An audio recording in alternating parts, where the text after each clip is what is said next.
Le Grand Matin Sud Radio, 7h, 8h30, Patrick Roger. Et 7h54, l'heure de Carlier Libre. Et Laurie, pour annoncer le thème de la chronique de Guy. Guy nous annonce la prochaine tournée, écoutez bien, des Rolling Stones, qu'il adore. Et pourtant, Guy nous explique qu'il n'ira pas les voir. Alors pourquoi ? Bonjour Guy. Bonjour Guy. Bonjour Laurie, bonjour Patrick, bonjour à tous. Et oui, quand on se rend sur les réseaux sociaux, plus précisément sur X, anciennement Twitter, on trouve une page intitulée « Tendance » qui donne la liste des thèmes les plus abordés par les internautes, une sorte de bric-à-brac hétéroclite où se mêlent généralement Gaza, Mbappé, Bardella, le Real Madrid, les déluges de Dubaï, etc. Mais hier, étonnamment, le numéro 1 des tendances était le chanteur Renaud.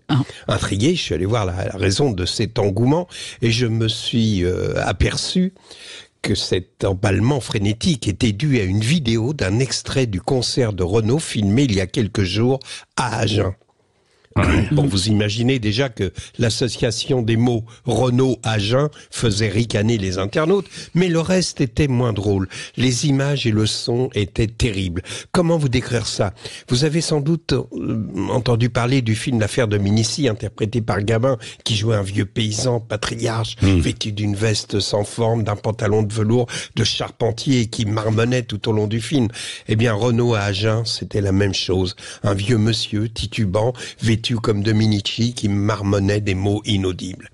Je vous laisse imaginer la méchanceté des commentaires odieux sur Internet. On peut s'interroger d'ailleurs sur la valeur humaine de ceux qui rediffusent cette vidéo en la commentant pour le plaisir de la livrer en pâture à des paumés qui se rassurent à bon compte en se disant j'ai tout raté dans ma vie, mais il y a pire, regarde ce pauvre Renaud. Non. Il n'y a pas pire que toi qui te goinfre de chipster sur ton canapé en versant ta diarrhée, tes excréments de pensée sur les images de Renaud. Drôle d'époque où des frustrés incapables d'écrire 2 mots sans faute d'orthographe ou de syntaxe et surtout sans la moindre émotion se moquent d'un homme qui a écrit des chansons qui les ont accompagnés tout au long de leur vie et qu'ils restent associés pour toujours à ses émotions, ses joies et ses peines. Et pourtant, pour voir et entendre Renaud, les salles de concert sont pleines. Ces concerts, c'est ce qui tient Renaud en vie. Et c'est aussi ce qui tient son public en vie, qui chaque soir lui fait une standing ovation. Ils sont là, sans cheveux, avec des taches sur la peau, sonotonisés, poche à uriniser. Mais pour 1 heure seulement, pour paraphraser Brel, pour 1 heure seulement, ils sont jeunes et beaux à la fois. Pour 1 heure, ils retournent dans le monde d'avant parce qu'ils ne comprennent plus celui d'aujourd'hui qui leur fait peur. Et puis c'est plus facile de se moquer de Renaud que des Rolling Stones qui, il y a plus de 80 ans, viennent d'annoncer leur prochaine tournée.